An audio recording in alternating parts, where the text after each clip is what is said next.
What is up, boys and girls and everything in between? It's Bear With Us. I'm Matt. She's Leah. Leah, how are you, my dear? I am, let's think of the word I'm looking for. Amazing. I'm great. I too am amazing and great and on cloud nine, ecstatic, thrilled, to the moon, over the moon even. Can we alert the press? Can we the British are coming? Like, can we just tell it can we send Paul Revere? I'm not gonna burn down a town, Leah. I'm here. I'm not here to declare war. I'm in a great mood. I know, but this is a departure. It's a great departure. Normal life. So let's just ride the wave. Let's just not step on it. This is a rare occasion where I might be in a better mood than you are, and I've got a litany of reasons why. But I'd like to start things off by acknowledging that we are from, once again, our home, the brand new Bear With Us unofficial studios, at least for the time being. Again, shout out to Rode for hooking us up. I finally acquired a table to go with Leah's technical mastery. Yes. She set up most of this, the microphones and the computers and wiring. Very impressive. I know. I am very impressive. I do feel like we're still missing a few things here, but it's a work in progress. It is a work in progress. It will get better. We've already upgraded our camera and our microphones. So hopefully things are looking a little bit better on our brand new YouTube channel. Check out all of our social media. If you haven't subscribed, please do. Leave comments, help spread the word. If you have friends, tell them. We're trying to grow this thing, but we need your help to do so. Here's the thing. So we're uploading the video version of our podcast every single week when our podcast drops on Thursday mornings. However, we are going back into the archives from episode 1. And every week we're going to upload one of our older episodes in succession or progression. What's the right way to say that? Sort of both. Both? Okay. So we already uploaded the first 2 episodes that we ever did of Bear With Us. And every week there's going to be a new one on Monday. I mean, you don't have to really pay attention to what day it drops. Just go to the YouTube channel, watch our old videos. You can I saw someone today, they tweeted, they said, I can't wait to watch the video version of the printer fight. I forgot how many arguments we've had, full-blown arguments on camera. I know. Over the duration of this show that I'm sure, I won't be anxious to relive, but hopefully somebody listening can enjoy and actually looks. see. Yeah. Yes. It's the face. When Leah stares daggers through me, you can now appreciate and I think enjoy my agony. Your agony? Of the fear that yes, is the fear. When Leah stares daggers at me. But I digress. Thank you to everybody that's subscribed to the YouTube channel thus far. We're off to a great start. Super excited to grow this thing. As I said, we can't do it without you. If you haven't already subscribed to Bear With Us, wherever you get your podcasts, do so. We're on Stitcher. We're on Spotify. We're on Apple. Everywhere you get podcasts, we're there. Pinterest. We're on Tinder. Are you on Tinder? Wait a minute. Wait a goddamn minute. I'm just kidding. We're anywhere you can get your podcast. We're there. Subscribe, follow, all of the things so we can move up the ranks. And it really does help when you guys leave comments and leave us 5-star ratings. It helps spread the word of the most useless romance podcast on the planet Earth. Yeah, we're sorry for the terrible advice we give you. Well, I give great advice. Matt, not so much. I'm bored. Can I chat you up? Enough said. Let's talk about why I'm in such an amazing mood. Can we please hear it? I'm going to say this publicly, and I mean every syllable that is about to spill from my lips. Oh, no. I am pretty sure that last night, Leah took me on the greatest date of our relationship. Wow. I will say that. Yeah, go on. With total confidence. It seemed minute at the time. It didn't seem minute. But I get a text on Monday while I'm at work doing what I do, and Leah just says, hey, I have a surprise for you tomorrow. I went, oh, okay, cool. You thought it was like lingerie or something like that. My first instinct was, oh, she went shopping and I'm going to get to see some hot new lingerie or something, which would have been a win. I might still be in the same mood. It was very exciting. So I knew it wouldn't be disappointing. But what I didn't expect was the polar opposite end of the spectrum. Like you went big, baby. You Go went big big. or go home, You honey. went big and surprised me with Penguins playoff tickets. I'm a great girlfriend. You are an amazing girlfriend. And it was such a great gift, such a great surprise that my first instinct was, what did she do? No way. It was That's that what you good. think? No, I was kidding. But Oh. it was that sort of, that was that level. Like when you just surprise someone with something big, like, ooh, wow, it was random, it was out of the blue. But it was incredible. Oh. Finally, after moving to Pittsburgh a year and a half, yep. rolling up on 2 years ago at this point, the pandemic struck. Everything's been locked down. Everyone listening to this has had their life affected. Yeah. That's no secret. The world's slowly starting to get back to normal. And the fact that you got these tickets, which could not have been easy to get, by the way, because they're still only at half capacity. Right. I think it was less than 10,000 people in the arena. But the fact that you acquired these tickets, and I know you don't give a damn about hockey. Right. Well, you might after last night. Yeah. But prior to last night, did not give a damn. And the fact that you went, I got these. And I even asked you, or you're coming with me, right? I didn't, it was like, oh, do I have to find a friend to use Hell these? no. And everything was just amazing. So to be able to walk finally from our home to PPG Paints Arena and go to dinner prior to, and there were people everywhere, and it was awesome, and it was so overwhelming to me, to the point where last night, after we had the Penguins won. We're both vaccinated, by the way. Yeah, Let's we just are. say that. Yes, yeah. Let's put that out there. Yes, because yes, there were people everywhere, but we felt, but if you needed an incentive, Yeah. to me, it was that was all the incentive I need to get vaxxed up. Right, take all the politics out of everything. Right. My life was able to return to a level of normalcy that we have not experienced in a year and a half. So long. So to have my first, and don't get me wrong, you and I have been going out. Yeah, we do things. We've lived our life to the best of our ability. Right. But last night felt normal. It did. To be able to walk over amongst a crowd of people down the streets through Pittsburgh and follow the army of fans to the arena, and then just go as fans. Right. We were talking about that. Like, we're blessed. We have such cool connections and know so many people in basically every avenue. Like, oh, we want tickets to something cool, and we can get backstage passes. We can go do. But like normally, what we were saying last night, and just walking through PPG, going up the escalator, we're like, this is just such a departure, because normally we're on the other side of things with our job. So we're like behind the scenes and going through like the back tunnel to get in. So to go up the escalator and go look at the merch stand or go buy a couple of beers, stand in line for some beers and chicken fingers. It felt and just so normal. It was the most normal day. And again, the Penguins won. It was awesome. And then to walk home and just be on, like, I was exhausted. I had slept for, I think, can we talk about the fact that I got on the Jumbotron twice? Okay. Twice. 2 times. One, the first time within about 35 seconds of you saying, I hope I get on the Jumbotron. I was like, I'm going to get on the Jumbotron. I started standing up, waving my towel, and then you're like, baby, you're on. It was awesome. So exciting. Everything went as well as it possibly could, to the point that when we got home, and I'm not ashamed to admit this and share this, because I was so overwhelmed last night that I got emotional.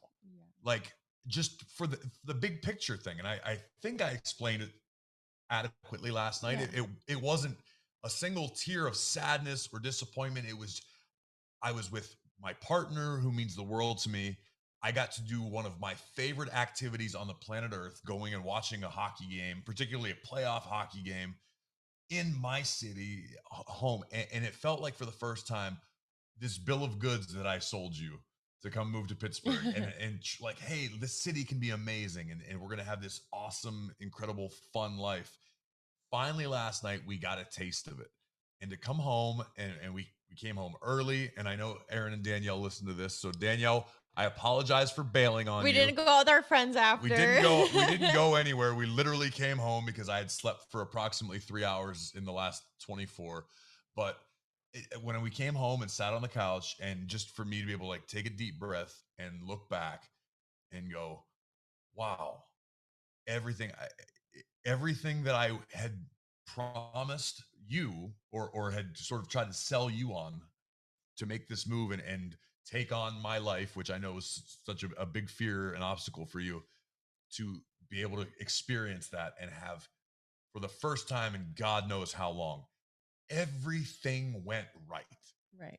At no point was I frustrated. I didn't get, you know what the worst problem was yesterday that I had? The line in the men's room Yeah. was really long. And that was the only time that I was like, oh, that's the biggest problem today. I'm cool.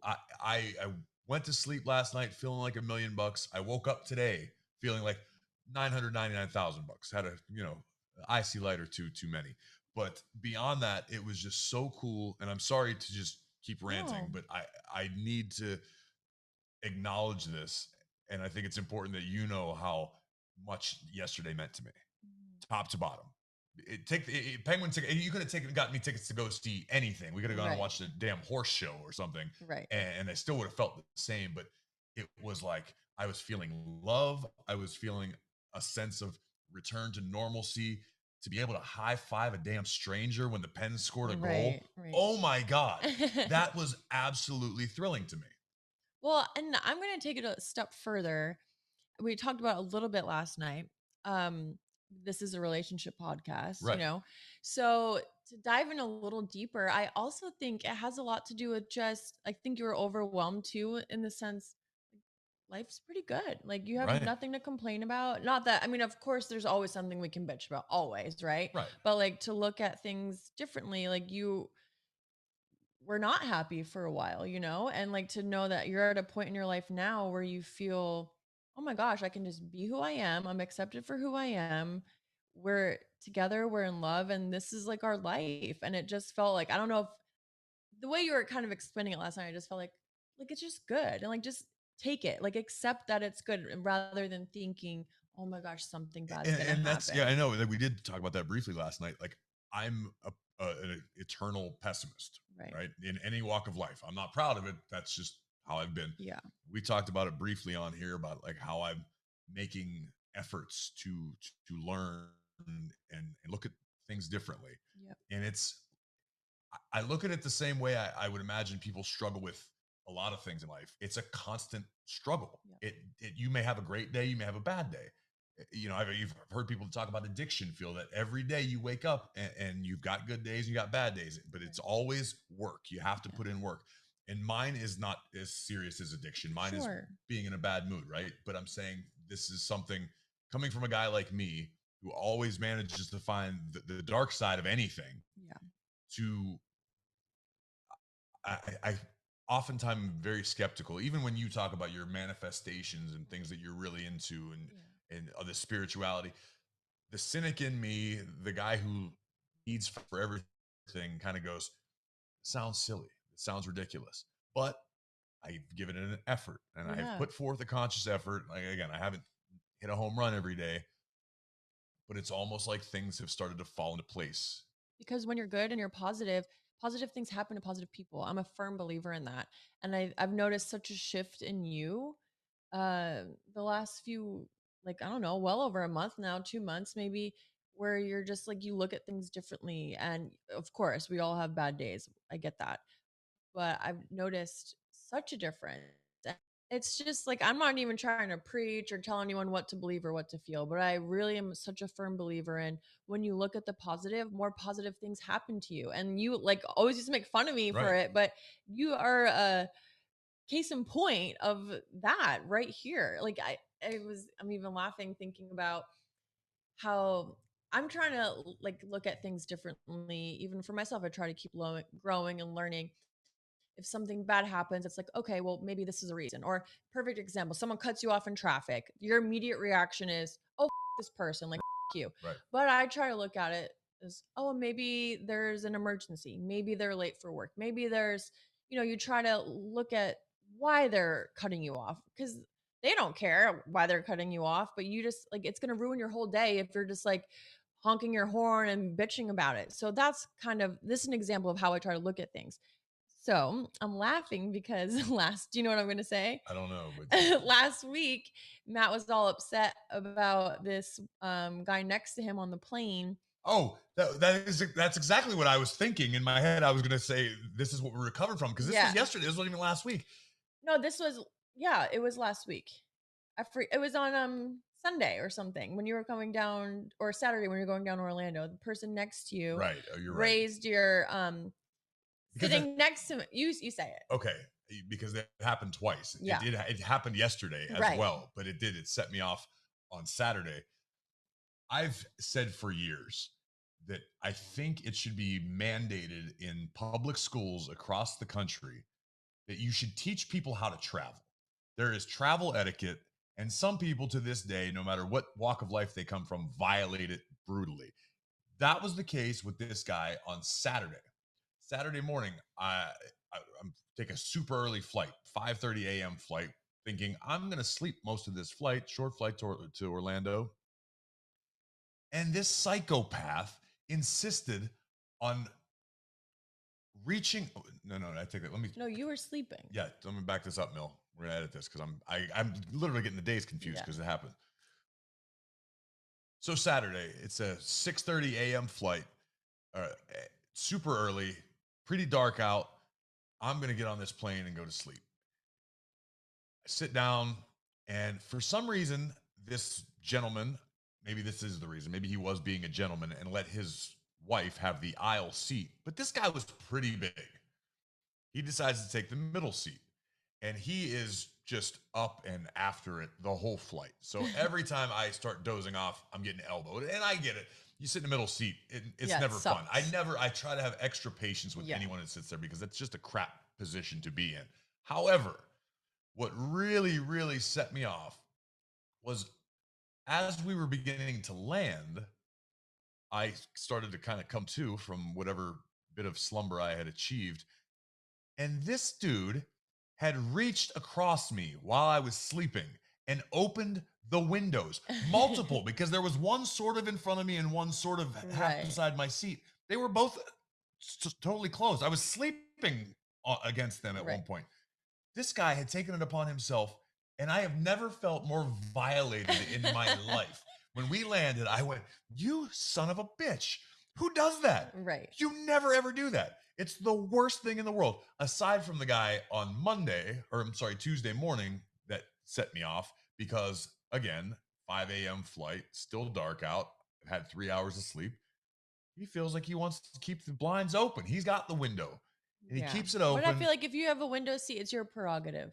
Yeah, but I think if it's dark outside in the morning, what do you think people are going to sleep on that flight? Well, here's my point. This is what I'm trying to get to with this long-winded story.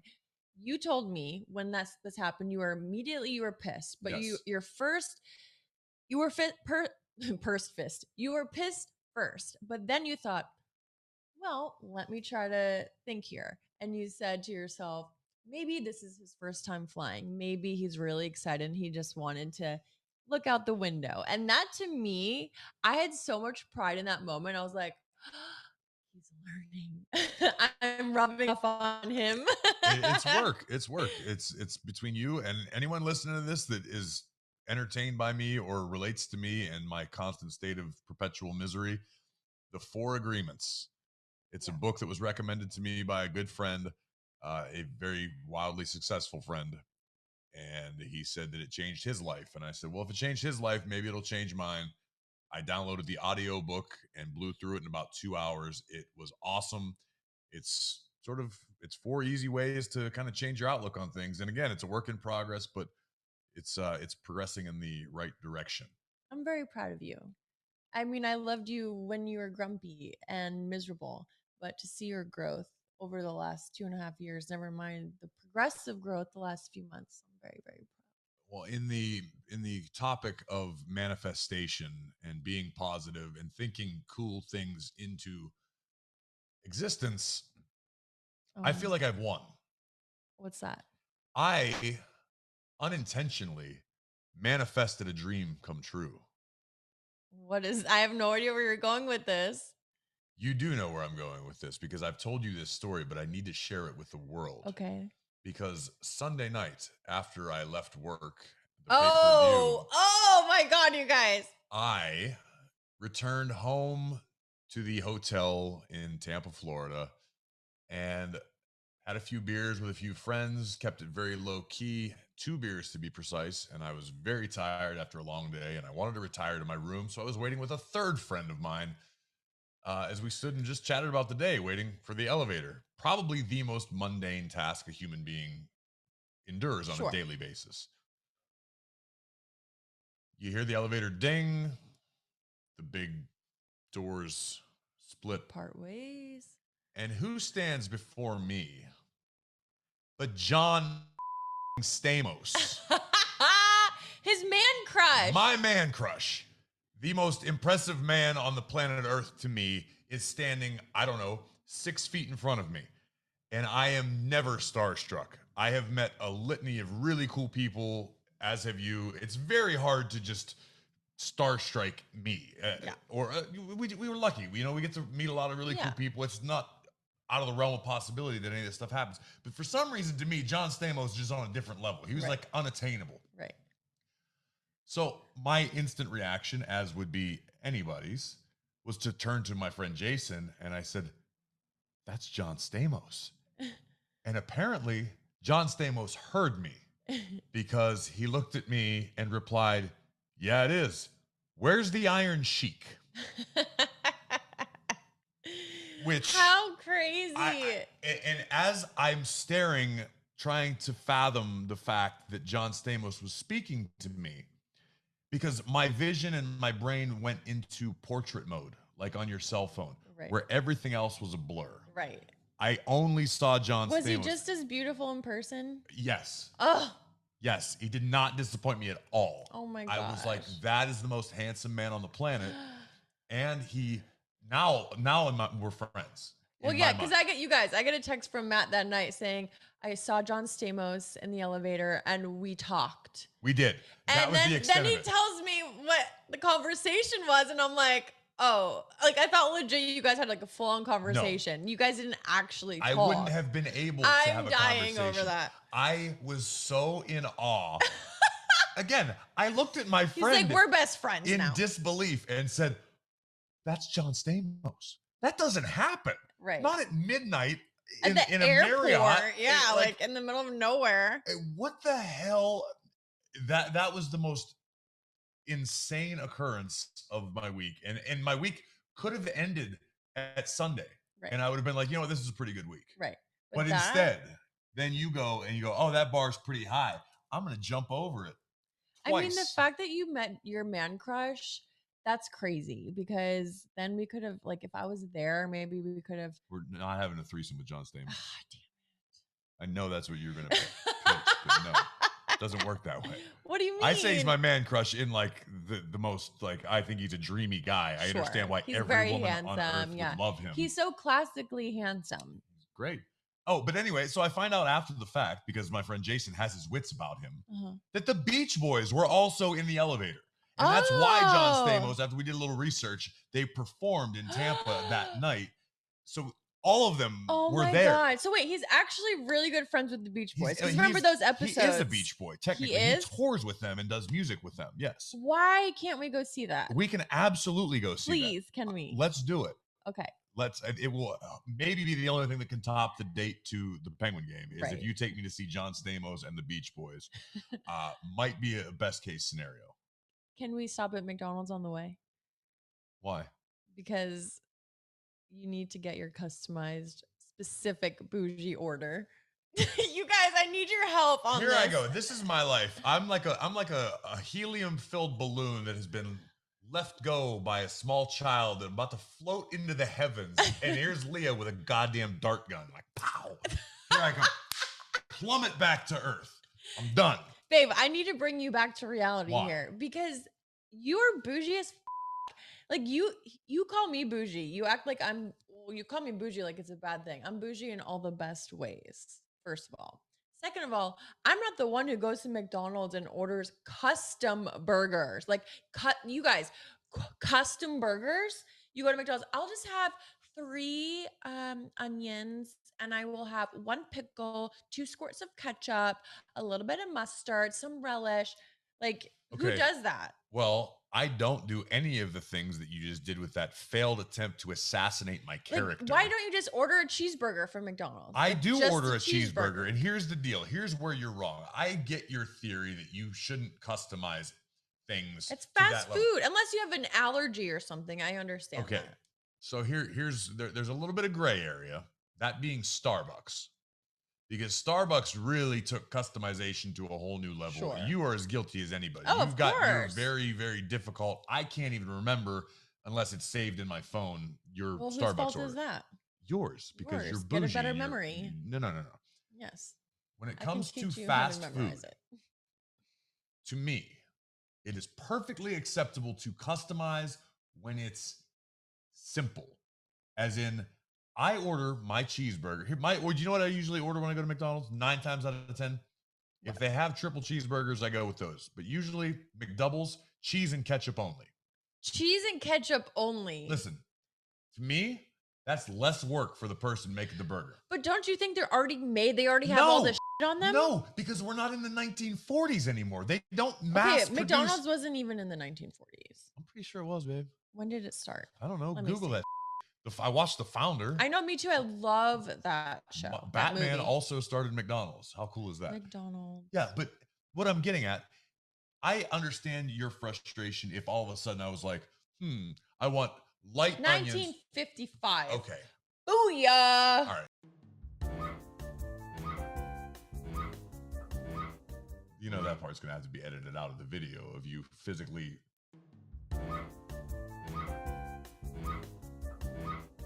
I forgot we're on YouTube now. Yeah. Oh, yeah. It's a whole game changer, by the way. Anyway, I don't see anything wrong with a customization when it's none of this.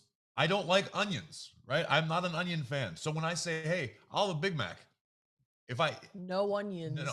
If it's up to me, I will say no onions. I also have never turned down somebody who has just, because it's happened many times. You know, sometimes at work, they'll, or friends will just buy a bag of cheeseburgers. No.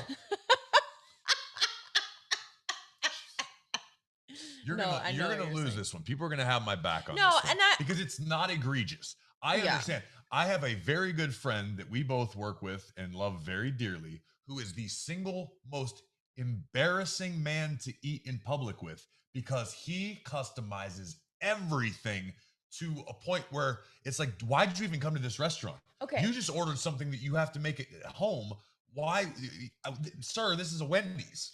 No, but at Wendy's or like fast food places, it's not the time for customization. If I'm sitting down for breakfast and I'm going to ask for some scrambled egg whites and I don't want them made in oil and I just want them dry, that's not bougie. That's like being healthy and that's like my diet.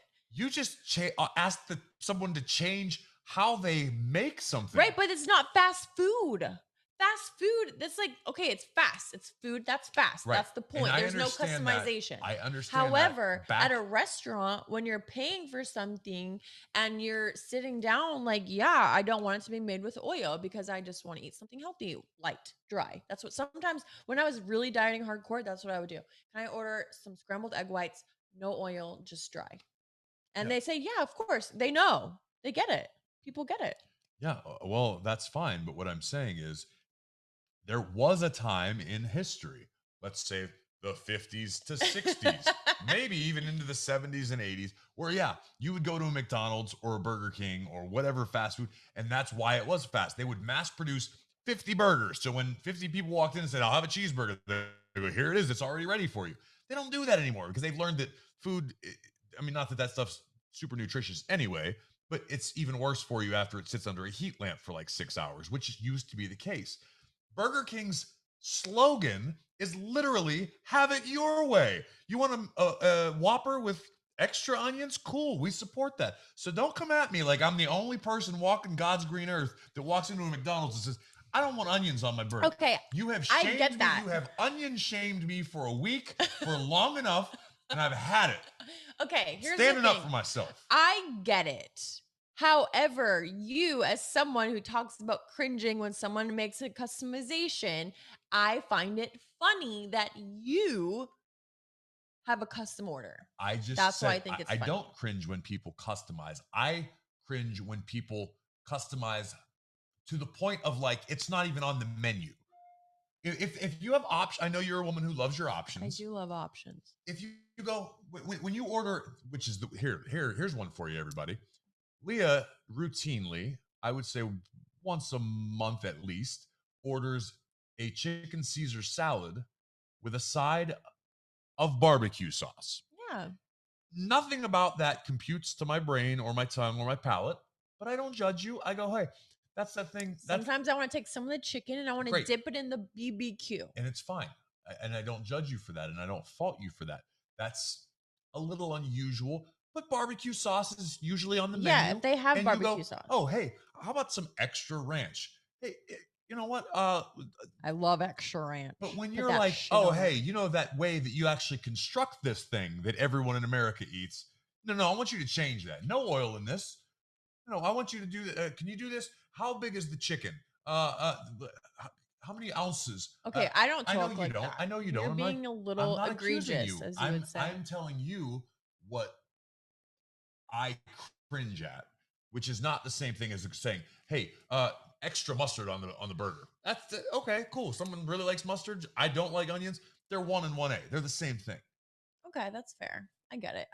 I think it's funny because that's a little bougie. I don't think it's bougie at all. And we would like you, of course, to weigh in. Send us an email to the Bear With Us mailbag or some Slide of our into the social media. DMs. Can we please talk about the fact we were having this conversation last week? Like, well, actually, we watched a commercial last night where it says, "Don't turn into your parents." Yes. Right? And the commercial is funny. It's for Progressive, I Right, think. yeah. They do not sponsor this podcast. However, shout out to Flo. You're my bitch. Is Flo on Progressive or is that State Farm? Well, obviously, yeah, it is. She is progressive, but it's not good if she's making all that money and she's the face of a company. You don't know what the company is. I know. That's not it is effective marketing, progressive. baby. I know. It is. It's blue and white. Okay. So anyway, Pedro Serrano from Major League is the progressive guy, and Drake from State Farm. Oh yeah, Drake from State Farm. He's not allowed to talk though. But yeah, so the commercial was for Progressive, and it was so funny. It was like, how do you even explain it? They were like trying to figure out like how to zoom and like do there things. was a guy giving lessons as to how not to turn into your parents, and I related very much to not the guy teaching the class, but the people that are in the commercial, because it became very aware to me, painfully self-aware that you're old as that I am approaching Neat Dad levels of age. You are. Neat Dad being one of my favorite Instagram accounts because it's dead on accurate. It somehow describes all of our parents, you know, the white sneakers to mow the lawn. The New Balance. Oh my gosh. Everything quintessentially dad. If you don't already follow it, it's at Neat Dad. It's hilarious. It entertains me to no end. But I thought to myself last Saturday, I am Neat Dad in this moment. You are.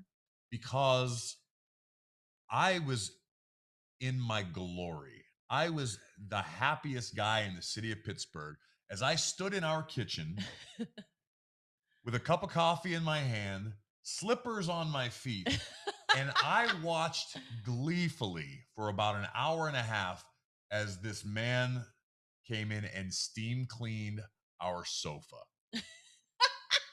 The most mundane activity that anybody could possibly dream up. And I was sitting there. I'm pretty sure I crossed my arms at times. I had my mug of coffee, and I was just like, damn, that couch is going to feel great when it's nice and clean. And the pride that I felt just swelling over me, I was on another level. But in that moment, I went, the fact that I am watching him and that I am this and you're happy, enjoying it.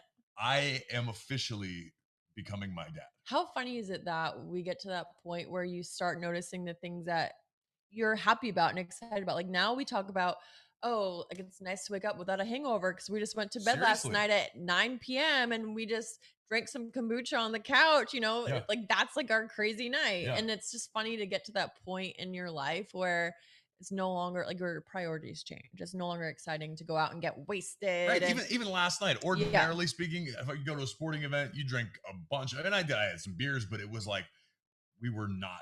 Very low key. It was Yeah. extremely low key, and it was just like, oh wow, we're responsible adults. We still had an amazing time. But it wasn't about drinking or partying. Right, It was it just, was- we enjoyed our time. And Yeah. to get to that point in your life where it's like you realize that things like your parents appreciate it and like you're turning into them. It's just so fucking weird. It's strange, and I think it's the worst thing is accepting the fact that your parents were probably right more than you wanted to admit. Oh my God. In yeah. that, I remember thinking the worst thing when I was a kid in the world was usually on Sundays driving around. Oh yeah, and looking at houses. Yes, we did that too. Yeah. I would dread the only light at the end of my tunnel on Sundays would be like I knew we were probably going out to dinner or something. But the 3 hours prior, when we're just driving through neighborhoods we don't live in Right. cities that have no real business being part of our lives, just looking at how different people lived and oh, look at that house, that's nice. And I remember sitting in the back seat going, this sucks. I hate every second of this.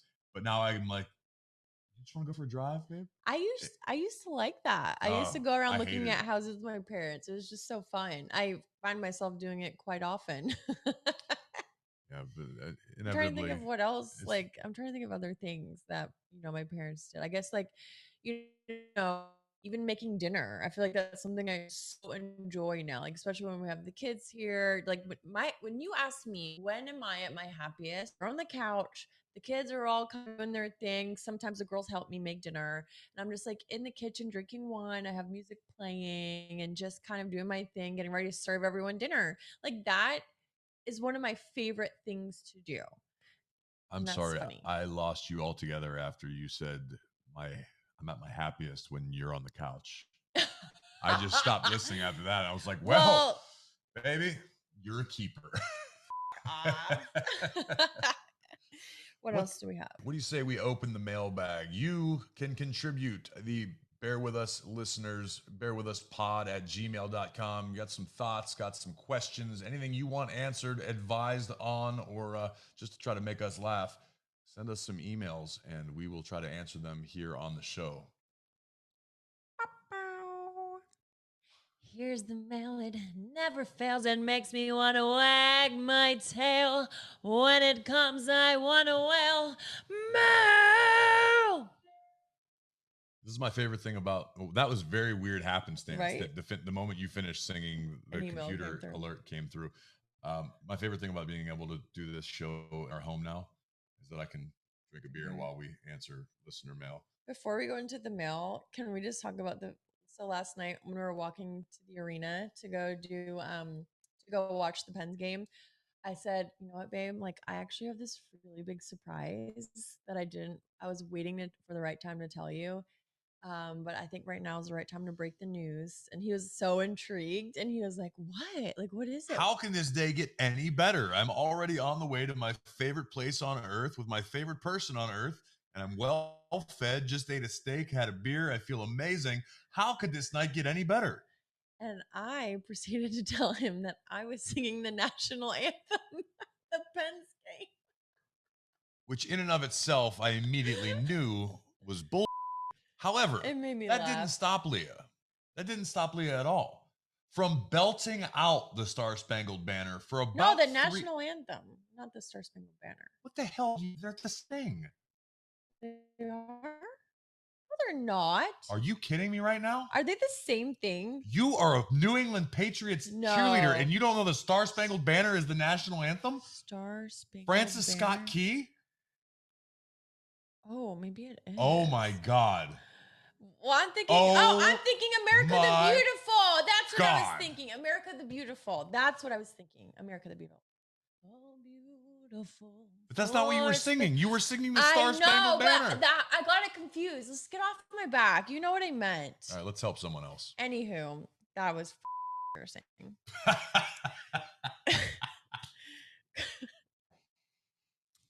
Question number 1, honey. I am so happy to have found your podcast. My husband and I deal with a lot of similar things that you both deal with in your relationship. He has had some mental health issues, and we have a lot of a moment where he lets it take over, but I'm the bad guy moment. Far in the episodes, despite big topic if you haven't already.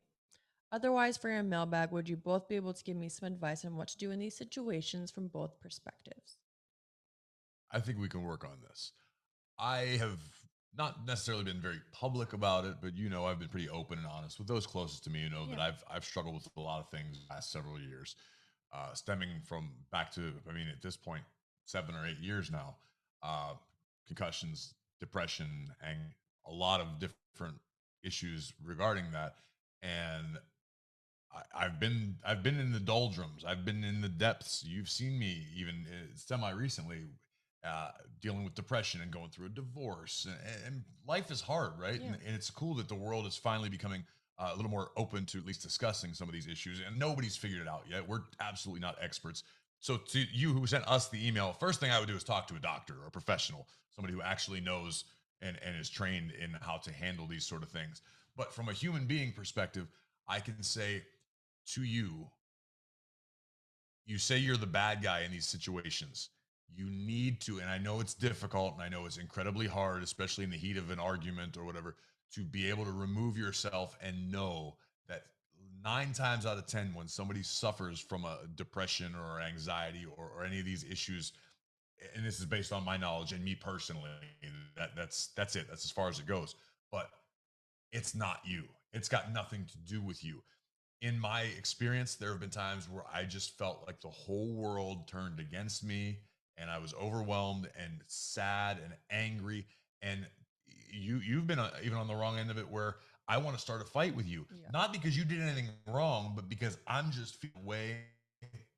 So this is where I think you need to take over because I say try your best to be understanding, talk after the fact, sense it coming, maybe go out, go out with some, for a couple hours or just create some Yeah. separation.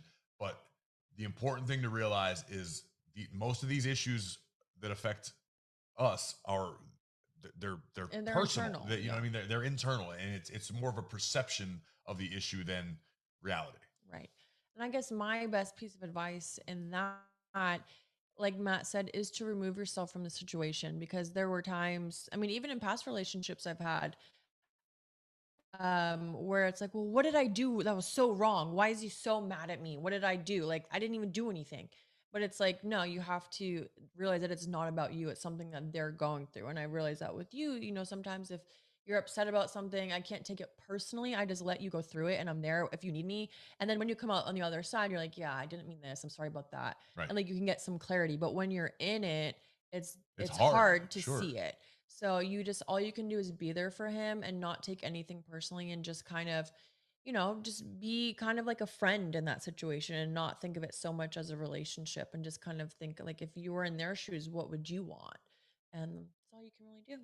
Yeah, it's not necessarily that's not necessarily an answer that's going to bring any sort of Yeah. success. That's just kind of how we've dealt with it. Again, if it's something to the point where it's becoming an issue, talk to a professional, talk to somebody who is qualified more so Yeah.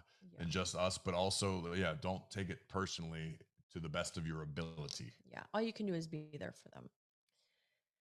And also maybe check out the 4 agreements. Maybe that's something you throw his way because I'm telling you, it's helped me a ton in the past few weeks. And it's simple and it's not like some weird preachy self-help book where it's going to like, oh, the universe is going to align. It's just very rational and reasonable. And it's like, oh, I can do that. I can not think that way. And I will tell you this, there's been times when I thought like I don't know how I'll get through to Matt. How will I figure out like he's so stuck in his ways. It's this way and it's his way or the highway. And I even thought like, even with this book, like I never thought you would be open to looking at things from a different perspective. And I think you just have to wait for them to want to do it on their own for that's it. themselves. Well, that's, yeah. Because there's times I'm like, why can't I just like look at it like this? Like, but you can't force anyone to do anything until they're ready or until it's something that they want. So all you can do is just like be there. But eventually, like my point is, they can get there, and you just can't give up on them, and you just have to be there for them and allow them to do it on their time and their terms. And if you're there and you're enough of a support system, and you can see the good qualities that they have, which you did say in the longer version of this email, you said you love him, he's your person, so that's great. Don't give up on him. I We feel got time like for one more. I was just gonna say I don't think we do. Okay, great. We don't I have any feel more. like we've been talking so much I feel today. like we have as well. We really got into it, so I think we're gonna have to wait till next week to All right, talk so about now it is all in your hands. Just a reminder, refill the mailbag, bearwithuspod@gmail.com. Find us on Instagram, Twitter, all over the social medias, and of course, YouTube. Smash that subscribe button. Go watch our videos. Leave us some comments, leave us some reviews, a star or many 5, stars. all the stars. All the stars that shine bright, shine far, don't be shy. We just went through this whole episode without me singing. Like, do we have any requests? We almost, I request that you don't sing for the rest of the episode. Sing, can you I'm see never gonna let you live this one down. by the dawn's early light. All right, Betsy Ross. Goodbye forever. You guys, we love you. Thank you so much. Bear with us.